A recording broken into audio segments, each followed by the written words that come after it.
Ini bisa kalau kita hitung per meter ini bisa ratusan ya. Jadi 2 minggu dia akan muncul larva lagi. Dan ketika di fogging ya tidak akan berhasil karena dewasanya akan pergi, sementara jentik yang menjadi sumbernya ini akan ada di sini dan akan menjadi dewasa.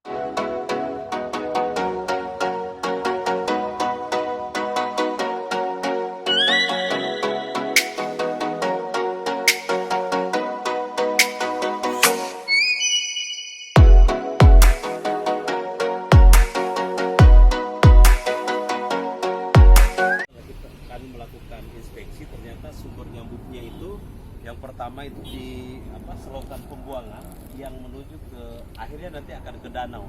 Ya, jadi sepanjang saluran ini ternyata disitulah sumber jentik nyamuk dan serangga dewasa yang siap untuk terbang ke warga. Termasuk juga di sini ya, kita buka ini namanya apa ya Mbak? Sebelum masuk ke selokan sementara ya, selokan sementara yang dari warga, saluran air hujan warga ke sini yang ukurannya kecil, kemudian nanti ke saluran utama menuju ke danau. Nah ini barusan dilakukan fogging ya, pengasapan. Kemudian kita cek ternyata itu dewasanya masih banyak yang keluar dari selokan yang habis di fogging. Ke dalam itu jentik nyamuk juga banyak gitu ya. Itu di dalam sana ini goyang-goyang, kalau kita bisa kamera mungkin terlalu jauh, ini jentiknya banyak ya, sehingga selama ini kalau kita hanya melakukan fogging memang habis energi, habis biaya, dan hasilnya tidak maksimal. Oleh karena nantinya Terminix akan melakukan hal yang berbeda. Jadi 80% waktu kami akan habiskan di saluran-saluran pembuangan basah bukan yang kering ya, saluran pembuangan yang basah. Yang akan kami lakukan di sana adalah pertama melakukan pemasangan larvasida, penaburan larvasida, kemudian di dinding-dinding tanaman-tanaman sekitar sini kita akan lakukan residual treatment, bukan fogging ya, sehingga nyamuk yang akan keluar akan nempel dulu di dinding-dinding selokan, kemudian di tanaman juga sebelum terbang ke warga. Biasanya nyamuk hinggap dulu di tanaman. Di sini juga kita akan lakukan namanya residual treatment. Ya mudah-mudahan program ini berhasil. Ya, betul.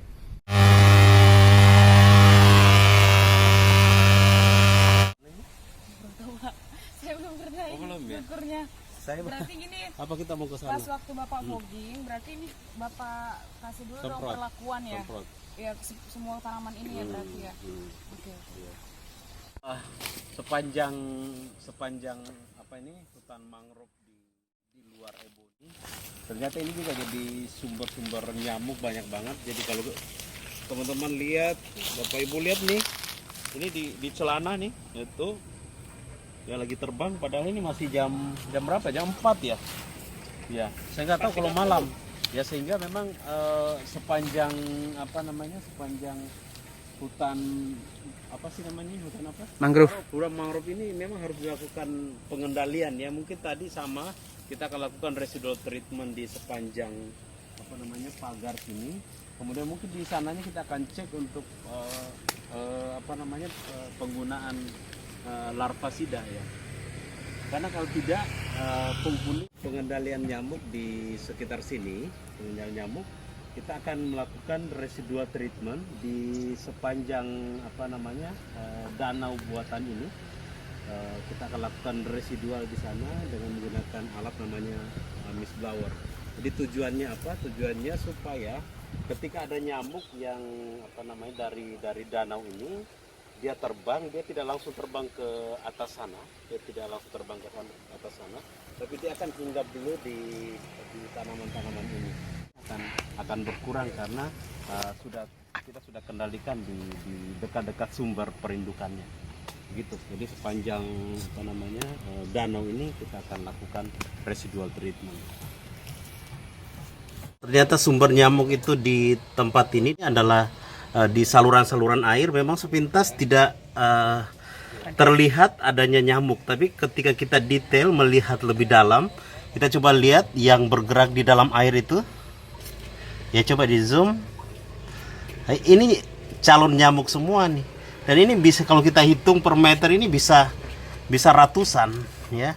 Jadi 2 minggu dia akan muncul larva lagi. Dan ketika dipogging ya tidak akan berhasil karena dewasanya akan pergi, sementara jentik yang menjadi sumbernya ini akan ada di sini dan akan menjadi dewasa. Mungkin kalau kita lihat variasinya ini bisa ada yang 3 hari lagi mungkin, ada yang seminggu, ada yang 2 minggu jadi larva. Jadi fokus pengendalian kita nanti adalah di daerah saluran air.